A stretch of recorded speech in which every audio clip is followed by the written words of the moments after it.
तो किसी भी वक्त महायुद्ध का आगाज हो सकता है। जी हां, पुतिन का हेजल प्रहार और एटम बम क्या है तैयार, क्योंकि रूस और यूक्रेन के बीच जो जंग चल रही है वो एक ऐसे विध्वंसक, महाविध्वंसक मोड़ पर आ चुकी है। पहली बार रूस ने यूक्रेन पर आईसीबीएम से प्रहार किया है, जिसके बाद रूस और नेटो के बीच तनाव बढ़ने की आशंका है। पिछले 24 घंटे में रूस के हमलों में यूक्रेन के 150 सैनिक मारे जा चुके हैं। रूस की सेना किसी भी वक्त कीव पर भी बड़ा अटैक कर सकती है। तो बड़ी खबर इस वक्त की जो मिल रही है वो आपको बता दें, रूस यूक्रेन जंग से जुड़ी हुई। रूस ने यूक्रेनी सैन्य ठिकाने पर जबरदस्त हमला बोला है और पुतिन ने यूक्रेन के हमले का जवाब दिया है। यूक्रेन ने लंबी दूरी की मिसाइलों से किया था हमला। रूस ने यूक्रेन पर हाइपरसोनिक बैलिस्टिक मिसाइल दागी है। नई और शेनेका हाइपरसोनिक बैलिस्टिक मिसाइल का टेस्ट किया गया।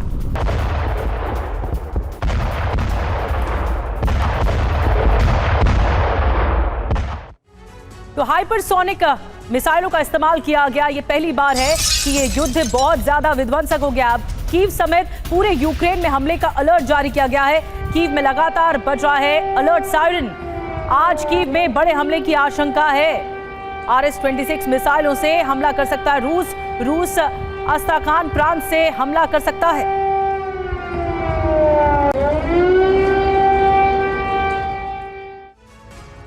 और कीव में रूस के हमले से जुड़ा अपडेट भी आपको दे दें। रूसी सेना कर सकती है और बड़ा हमला। पश्चिमी देशों के दूतावास पर हमले की आशंका है। यूएस समेत 4 देशों ने अपने दूतावास बंद कर दिए हैं।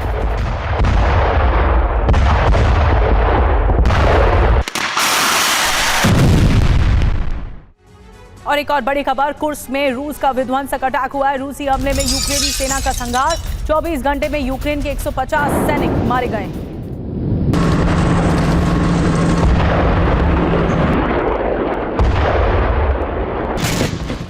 एक और बड़ी खबर है, यूक्रेन के क्रीवी रीह में रूस की बमबारी हुई। रूस के हमले में कई इमारतें जमींदोज हो गई। बमबारी से 3 लोगों की मौत हो गई, वहीं 26 लोग घायल बताए जा रहे हैं।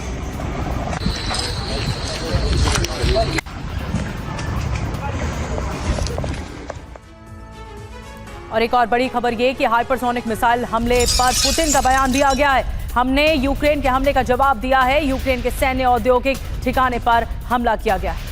क्या कुछ बातें कही गई हैं, डिटेल में आइए बताते हैं। रूस का मिसाइल हमला, ज़ेलेंस्की आग बबूला।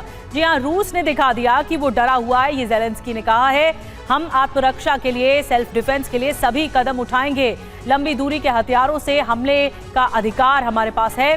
अंतर्राष्ट्रीय कानून के तहत हथियार इस्तेमाल हम करेंगे। पुतिन को महत्वाकांक्षाओं की कीमत चुकानी होगी, ये भी ज़ेलेंस्की का कहना है। तो साफ है कि यूक्रेन अब दोगुनी रफ्तार से इसका जवाब देगा। और वहीं रूस पर यूक्रेन का मिसाइल हमला नाकाम किया गया। यूक्रेन ने स्टॉर्म शैडो क्रूज मिसाइलों से किया था हमला।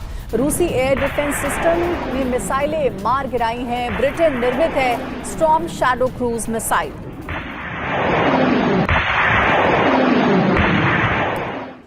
जी हां, ब्रिटेन के हथियार लेकिन रूस ने नाकाम कर दिए। कैसे रूस ने शॉट डाउन किया है आपको बताते हैं। यूक्रेन ने ब्रिटेन निर्मित मिसाइलों से हमला किया था, लेकिन रूस ने उसका जवाब दिया। 24 घंटे के अंदर हुए 2 storm shadow cruise missile attack जो कि ब्रिटेन से मिले, और रूस ने स्टॉर्म शैडो क्रूज मिसाइल जो है वो मार गिराई है। ब्रिटेन को भी एक तरह से जवाब है। अमेरिका निर्मित 6 हाइमार्स रॉकेट तबाह किए गए हैं जो अमेरिका ने यूक्रेन को दिए। रूस ने 67 फिक्स्ड विंग ड्रोन मार गिराए हैं।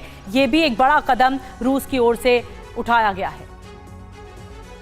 और वहीं पश्चिमी देशों को पुतिन की धमकी भी मिली है। यूक्रेन का संघर्ष अब ग्लोबल हो गया है। व्लादिमीर पुतिन ने कहा, नाटो के एक्शन का हम जवाब दे रहे हैं।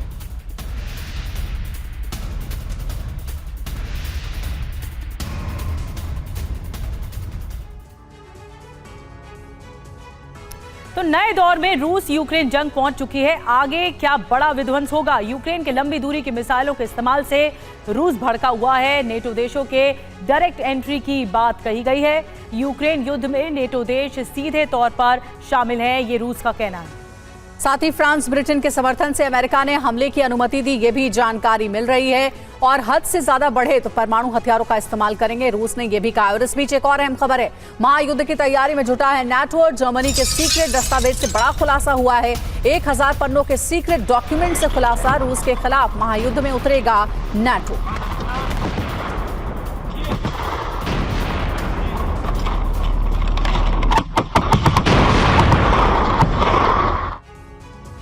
सीक्रेट दस्तावेजों के मुताबिक तीसरे विश्व युद्ध का बैकग्राउंड तैयार हो चुका है। अब इसके फुल एंड फाइनल की तैयारी है। सीक्रेट जर्मन, आपको बता दें कि डॉक्यूमेंट्स के मुताबिक क्या कुछ सामने आया, डिटेल देखिए। रूस पर हमले के लिए 8 लाख सैनिक तैनात होंगे। अमेरिकी सैनिकों की भी तैनाती की जाएगी। सीक्रेट जर्मन डॉक्यूमेंट्स ये कहते हैं ऑपरेशन जर्मनी के तहत हमले के लिए तैनात होंगे सैनिक। इसके अलावा रूस की परमाणु धमकी के बाद नेटो की जो सक्रियता है वो बढ़ गई है। यूक्रेन के जो बढ़ते प्रभाव के कारण बड़े युद्ध की आशंकाएं भी बढ़ गई हैं। जर्मनी, स्वीडन, नॉर्वे ने नागरिकों को युद्ध के लिए तैयार रहने को कह दिया है। और अब खबर मिडिल ईस्ट में जारी जंग की है। इजरायली हमले से दहला है लेबनान। राजधानी बेरूत में भीषण हमला हुआ। देखते ही देखते तबाह हो गई पूरी बिल्डिंग।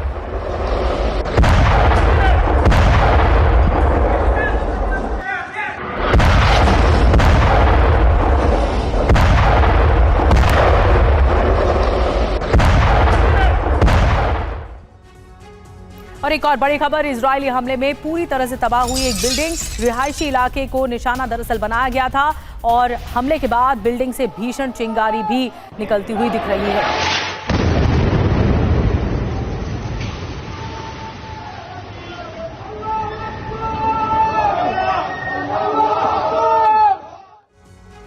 बेरूत पर हमले की एक और विध्वंसक तस्वीर आपको दिखाएंगे। इजरायली हमले के बाद आग लग गई, चारों तरफ उठा धुएं का गुबार।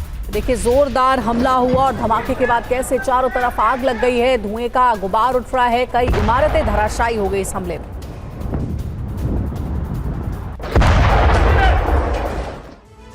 और अब गाजा युद्ध से जुड़ी हुई एक और बड़ी खबर आपको बता दें। इजराइल के प्रधानमंत्री बेंजामिन नेतन्याहू के खिलाफ अरेस्ट वारंट जारी हुआ है। इजराइल के पूर्व रक्षा मंत्री गैलेंट के खिलाफ भी वारंट जारी हुआ है। गाजा में युद्ध अपराध को लेकर ये वारंट जारी किया गया है। अंतर्राष्ट्रीय अपराध अदालत ने ये वारंट जारी किया है।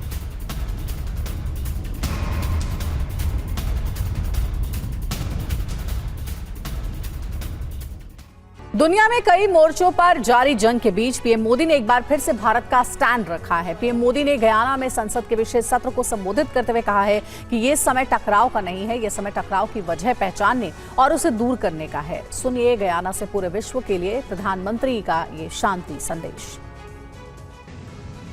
मैं मानता हूं स्पेस हो, सी हो, ये यूनिवर्सल कॉन्फ्लिक्ट के नहीं बल्कि यूनिवर्सल कोऑपरेशन के विषय होने चाहिए।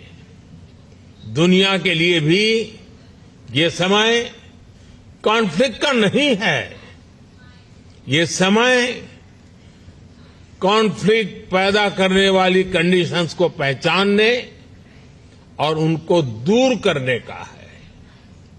आज टेररिज्म, ड्रग्स, साइबर क्राइम, ऐसी कितनी ही चुनौतियां हैं जिनसे मुकाबला करके ही हम अपनी आने वाली पीढ़ियों का भविष्य संवार पाएंगे।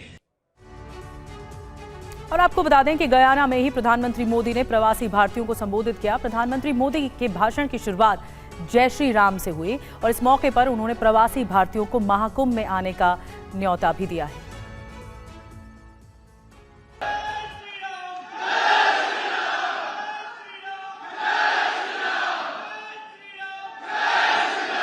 लेडीज एंड जेंटलमैन, नमस्कार।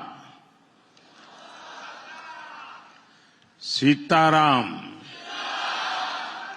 I am delighted to be with all of you today. Next year, from 13th January to 26th February, Mahakumbh will be held at Prayagraj.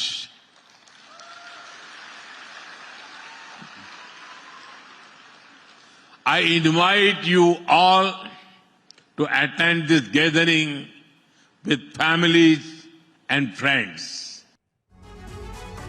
Uttar Pradesh के मुजफ्फरनगर से खबर है, जहां मीरापुर सीट पर हुए उपचुनाव में जबरदस्त बवाल हुआ। ककरोली गांव में महिलाएं हाथ में वोटर पर्ची लेकर मतदान करने के लिए निकली, तो दूसरी ओर उनके सामने पुलिस फोर्स के साथ ककरौली थाना प्रभारी राजीव शर्मा हाथ में पिस्टल लिए खड़े थे। वीडियो को अखिलेश यादव ने ट्वीट किया और आरोप लगाए कि पिस्टल तान कर लोगों को वोट डालने से रोका गया। TV9 भारतवर्ष ने ग्राउंड पर जाकर ये जानने की कोशिश की कि आखिर वहां क्या हुआ था। अब समाजवादी पार्टी ने चुनाव आयोग से कई बूथों पर दोबारा मतदान कराने की मांग की है। और आखिर ककरौली में मतदान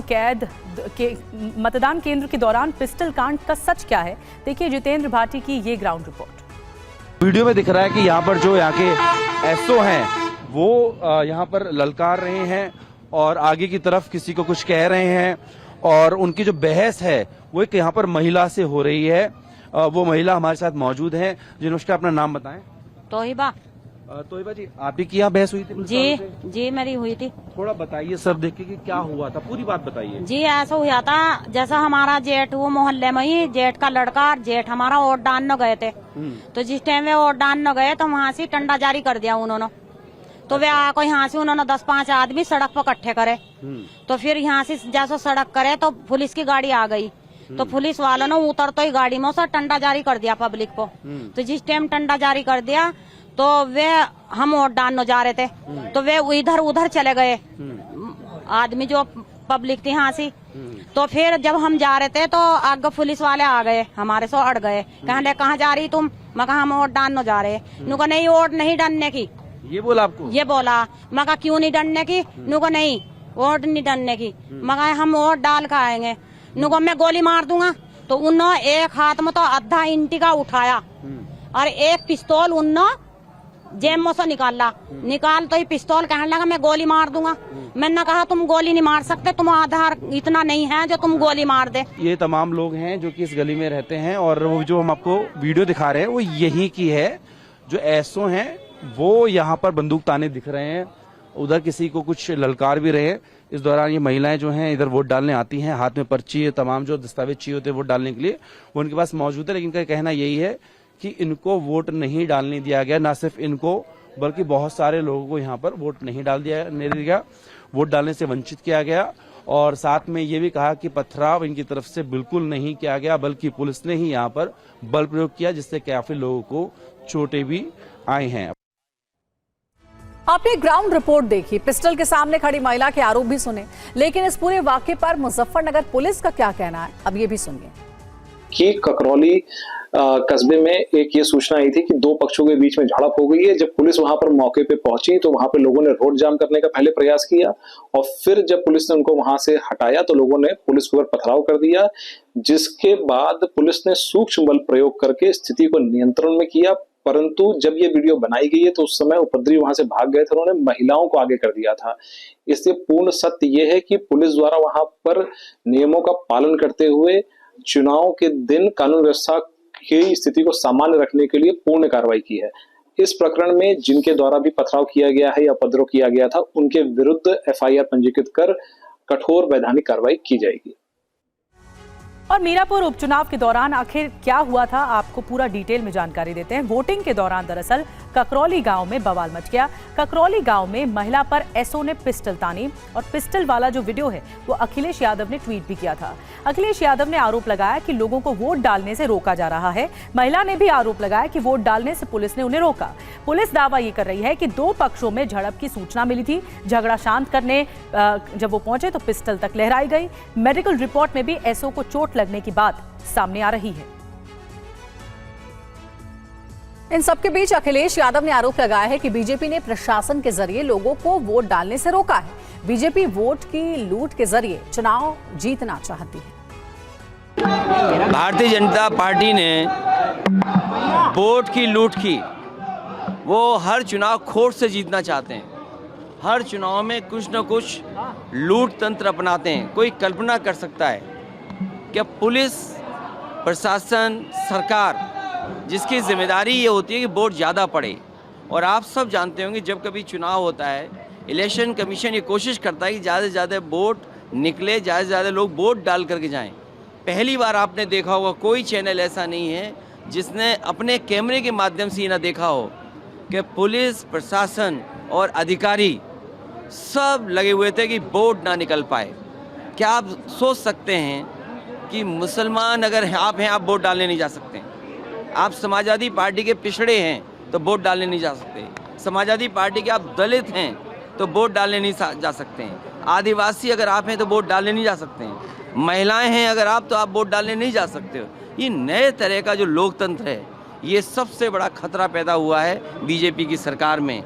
और अगली खबर का रुख करेंगे उत्तर प्रदेश के संभल में शाही जामा मस्जिद पर हिंदू पक्ष ने बड़ा दावा कर दिया। हिंदू पक्ष का दावा यह है कि वर्तमान जामा मस्जिद के स्थान पर पहले श्री हरिहर मंदिर था, जबकि मुस्लिम पक्ष इसे अपनी ऐतिहासिक मस्जिद मानता है। इस विवाद के सामने आने के बाद अदालत के आदेश पर मस्जिद का सर्वेक्षण शुरू हो गया है। हिंदुओं का दावा यह है कि वो इमारत पौराणिक हरिहर मंदिर की है, जबकि इस्लामी राज में उसे मस्जिद में बदल दिया गया था। कोर्ट ने इस दावे को लेकर मस्जिद का सर्वेक्षण कराने के लिए एडवोकेट कमीशन नियुक्त कर दिया। कोर्ट के आदेश के बाद मस्जिद के अंदर वीडियोग्राफी और फोटोग्राफी की गई। वहीं मुस्लिम पक्ष का ये कहना है कि ये उनकी ऐतिहासिक मस्जिद है और इसे लेकर कोई समझौता, कोई कॉम्प्रोमाइज वो नहीं करेंगे। और वहीं सर्वेक्षण शुरू होते ही संभल प्रशासन ने सुरक्षा व्यवस्था कड़ी कर दी है। मस्जिद के मुख्य द्वार के सामने आरआरएफ के जवान को भी तैनात किया गया है। मस्जिद की ओर जाने वाले सभी रास्तों पर बैरिकेडिंग लगाकर पुलिसकर्मियों की तैनाती की गई है। संवेदनशील इलाकों में पीएसी बल भी तैनात किया गया है। केवल नमाजियों को ही मस्जिद जाने की इजाजत दी गई है। संभल के जामा मस्जिद विवाद पर हिंदू पक्ष और मुस्लिम पक्ष के वकीलों ने क्या दावे किए हैं, ये देखिए। मैं ये कह रहा हूँ कि ये सब सियासी वो है विवाद। मस्जिद है, मस्जिद थी और मस्जिद रहेगी इंशाल्लाह। बाबर के ज़माने में बादशाह बाबर ने उस अब्दुल बाकी अपने मीर बाकी के ज़रिए इस मस्जिद को अपनी ज़मीन पर तामीर कराया था। ज़मीन हमारी है, उस पर बिल्डिंग हमारी है, मस्जिद हमारी, और तब से आज तक 450 साल से ज़्यादा वक्त हो गया हम उस पर बराबर पूरी तरह से नमाज पढ़ते चले आ रहे हैं। अब ये मैटर जो है जुडिशियल मैटर हो चुका है, न्यायालय में आ चुका है। इसका जो भी रिजल्ट होगा न्यायालय तय करेगा और हम न्यायालय के आदेश को मानेंगे, हम मानते चले आए। देखिए, ये सबसे इम्पोर्टेंट बात यह है कि बाबरनामा में 1529 में दर्ज है और जो ऑफिशियल ट्रांसलेशन है जो सुप्रीम कोर्ट तक मान्य बेवरेजेस का ट्रांसलेशन बाबरनामा का, उसमें दर्ज है कि बाबर ने यहाँ पे हिंदू मंदिर को तोड़ के, हरिहर मंदिर को तोड़ के, जहाँ पे कल्कि अवतार होना है, उसको आपने मस्जिद के रूप में कन्वर्ट करा। ये बाबरनामा में भी मेंशन्ड है। इसके बाद आईने अकबरी, जो अबुल फजल अकबर के कोर्ट मास्टर थे, उन्होंने आईने अकबरी लिखी है। उसके पेज नंबर 281 पे ये हरिहर मंदिर का जिक्र है और ये है कि कल्कि अवतार यहीं पे होना है और उसको मस्जिद के रूप में कन्वर्ट किया गया। और संभल की जामा मस्जिद के आसपास इस वक्त क्या माहौल है, लोग क्या क्या दावे कर रहे हैं, देखिए हमारे सहयोगी शिवांग माथुर की ये ग्राउंड रिपोर्ट। संभल में स्थित शाही जामा मस्जिद को श्री हरिहर मंदिर बताने के दावे के बाद जिले के अंदर कहीं ना कहीं तनाव साफ तौर पे देखा जा सकता है। और इस वक्त हम मौजूद हैं संभल के शाही जामा मस्जिद के बाहर, जहां पे जो नमाजी हैं वो आप देख रहे हैं कि अभी नमाज करके बाहर आ रहे हैं। सुरक्षा व्यवस्था को पुख्ता तौर पे यहाँ पे तैनात किया गया है। पीएसी की टीम हो या फिर उत्तर प्रदेश पुलिस के जवान और अफसर हो, उन लोगों को यहाँ पे भारी संख्या में तैनात किया गया है। ये जो विवाद अब कोर्ट में गया है, ये आपके स्थानीय कोर्ट में गया है कि ये जो शाही जामा मस्जिद है, ये असल में पौराणिक तौर पे श्री हरिहर मंदिर हुआ करता था। ये पृथ्वीराज चौहान का मंदिर था, हरिहर मंदिर। उनकी ये राजधानी थी संभल, पहले राजधानी थी संभल। ये मंदिर उनका विशेष मंदिर था। ये उसमें रोज नित्य प्रति रोज पूजा करते थे। ये कौन करते थे पूजा? पृथ्वीराज चौहान। पृथ्वीराज चौहान, जी जी। अच्छा। और इसमें जो है उनके यहाँ से लेके कहते हैं दिल्ली से, यहाँ संभल से लेके दिल्ली तक सुरंगें हैं, उसका भी प्रमाण है। यहाँ पे कई मकान जो है उसके नीचे जो है सुरंग है, ऐसे कोई 15-15 फीट नीचे। मस्जिद के इतिहास के बारे में, क्योंकि विष्णु शंकर जैन और बाकी जो 7 लोग हैं वो, उनका दावा ये है कि मंदिर को तोड़ के बाबर ने इसको मस्जिद में तब्दील किया। ये बेबुनियाद है और ऐसा कुछ नहीं हुआ है। ये फिरोज शाह तुगलक के टाइम की पीरियड की मस्जिद है और जो समय समय पर ये रेनोवेट होती रही। 1529 में ये रेनोवेट हुई। मीर बेग जो बाबर के गवर्नर थे, उन्होंने इसे रेनोवेट किया। ऐसा कुछ नहीं, ये मस्जिद ही थी और मस्जिद है और इंशाल्लाह मस्जिद रहेगी। और आइए अब आपको बताते हैं कि हिंदू पक्ष का दावा क्या है। संभल में जामा मस्जिद विवाद में हिंदू पक्ष क्या अब तक दावा कर रहा है, और उनकी तरफ से क्या कुछ कहा गया है। देखिए, ये है हरिहर मंदिर तोड़कर ये मस्जिद बनाई गई, जो हिंदू पक्ष कह रहा है। और 1529 में जब बाबर राज हुआ करता था तो मंदिर तोड़कर मस्जिद बनाई गई। और मान्यता क्या है कि यहीं पर कल्कि अवतार हरिहर का, श्री हरिहर का कल्कि अवतार होगा, ये हिंदू पक्ष दावा कर रहा है। ये मामला कोर्ट में है और यही दावा है अब जो मुसलमान पक्ष है, जो मुस्लिम पक्ष है, वो लगातार इस दावे का विरोध कर रहा है। और यूपी की अगली खबर का रुख करते हैं। दरअसल खाद की किल्लत देखने को मिल रही है यूपी में और सहकारी समितियों पर भारी भीड़ भी उमड़ रही है। रात भर किसान लाइनों में लगकर खाद लेने का इंतजार कर रहे हैं। इससे किसानों में गुस्सा है। महोबा से हैरान करने वाली तस्वीरें सामने आई हैं। खाद न मिलने से गुस्साए किसानों ने सहकारी समिति का ताला तोड़कर डीएपी खाद लूटने की कोशिश की। महिलाओं ने भी खाद की बोरियों को लूटने की कोशिश की। तस्वीरें पूरब साधन सहकारी समिति महोबा की है। तस्वीरों में आप देख सकते हैं किसान ताला तोड़कर खाद की बोरियों को कंधे पर लाद कर ले जाने की कोशिश कर रहे हैं। और किसानों ने जब सहकारी समिति के गोदाम के ताले तोड़कर खाद ले जाने की कोशिश की तो पुलिस और प्रशासन के अधिकारियों को जानकारी दी गई। उसके बाद पुलिस और प्रशासन के अधिकारी मौके पर पहुंचे और किसानों को समझाने की पूरी कोशिश की। किसानों का गुस्सा फिर शांत हुआ और फिर पुलिस की देखरेख में ही लाइन लगाकर किसानों को खाद वितरण शुरू कराया गया। और आपको बता दें कि किसानों को खाद न मिलने से कितनी परेशानी हो रही है, आप इस महिला किसान की बात सुनकर समझ सकते हैं। खाद की बोरी एक महीने से निकालते खाद नहीं दे रहे ना, एक महीना हो गया बांटने वाला लेट आए 11 बजे टूट चुके। कब से परेशान हो आप? एक महीना होगा पूरे भाग मेरा खातू नहीं दे रहा। कितनी दिक्कतें आ रही हैं आप लोगों को? खातू नहीं दे रहे हैं, 2500 की बोरी दे रहे हैं। महाराष्ट्र विधानसभा चुनाव में कल वोटों की गिनती की जाएगी। काउंटिंग से पहले महाराष्ट्र कांग्रेस के अध्यक्ष नाना पटोले ने बड़ा दावा किया है। नाना पटोले का कहना है कि कांग्रेस 75 से ज्यादा सीटें जीतेगी। एमवीए में कांग्रेस का स्ट्राइक रेट सबसे अच्छा होगा। नाना पटोले ने यह भी दावा किया है कि 24 नवंबर को ही हम राज्यपाल को लेटर देकर सरकार बनाने का दावा पेश करेंगे और 25 नवंबर को हम सरकार बनाएंगे। महाराष्ट्र कांग्रेस के अध्यक्ष नाना पटोले हमारे साथ हैं। सर, वोटिंग हो गई, एग्जिट पोल्स आ गए। नाना पटोले का कांग्रेस का महाविकास अघाड़ी का जो एग्जिट पोल है वो क्या कहता है? देखो, हमारा एग्जिट पोल एकदम क्लियर है। कम से कम 250 के करीब महाराष्ट्र में महाविकास अघाड़ी के एमएलए चुन के आएंगे। मेजॉरिटी में गवर्नमेंट हमारी बनेगी और हम सरकार बनाएंगे। इस कॉन्फिडेंस की वजह क्या? महाराष्ट्र शाहू फुले अम्बेडकर विचारधारा का है, छत्रपति शिवाजी महाराज के विचारधारा का है और जो कांग्रेस हमेशा उस बात को लेके चली है। छत्रपति शिवाजी महाराज की प्रतिमा में भी इन लोगों ने कमीशन खाया और उनकी प्रतिमा का अवमान किया। ये पूरे देश ने, दुनिया ने देखा। किसान परेशान था, बेरोजगार परेशान थे, महिलाएं परेशान, कानून व्यवस्था पूरी बिगड़ी हुई है। आपने कहा कि महाविकास अघाड़ी की सरकार बनने जा रही है और अच्छी सीटें लेके आ रहे हैं आप लोग, तो तीनों दलों में स्ट्राइक रेट किसका ज्यादा, कौन ज्यादा सीटें जीत के लेके आ रहा है? कांग्रेस ही आएंगे। कितनी सीटें आपको लगता है? हम 75 के ऊपर सीटें आएंगी। तो सीएम किसका बनेगा, कांग्रेस का या फिर बाकी दोनों किस दलों में हो सकता है? नहीं, अभी तो उसका डिसाइड वो हमारा हाईकमांड करेगा। हाईकमांड ने जो डिसीजन लेंगे वो हम सब लोगों को एक्सेप्ट रहेगा। क्या नाना पटोले सीएम की रेस में है? मैं हाईकमांड के आदेश का पालन करता हूँ। मेरी रेस से मेरे हाईकमांड को, मेरे को जो जवाबदारी हाईकमांड देती है, क्योंकि मैं स्पीकर था, उसमें मैंने अच्छा रोल निभाया। अभी 23 को काउंटिंग होगी, लेकिन उसके पहले अभी संसद बना हुआ है, तो कैसे में आपके जो जीत के आने वाले विधायक हैं उनकी तोड़फोड़ ना हो, उसके लिए क्या कदम उठा रहे हैं आप लोग? हम पूरी नज़र रखे हैं, हमारी काउंटिंग में भी पूरी नज़र रहेंगी। कल मैं खुद उनसे वर्चुअल सबसे बात करूँगा। काउंटिंग में क्या क्या करना पड़ेगा वो भी मैं उनको सब समझाऊंगा और जैसे ही कल रिजल्ट लगने के बाद उनको सबको मुंबई बुलाया जाएगा और तुरंत 24 तारीख को ही हम गवर्नर को लेटर देंगे। 25 को गवर्नमेंट बनाएंगे। क्या मुंबई में रखेंगे अपने विधायकों को, कहीं बाहर भी शिफ्ट करने की योजना है? मुंबई में कहाँ, 2 दिन में कहाँ, किधर रह जाएंगे। शुक्रिया हमसे बात करने के लिए। कैमरामैन राजीव रंजन के साथ आनंद प्रकाश पांडे, TV9 भारतवर्ष।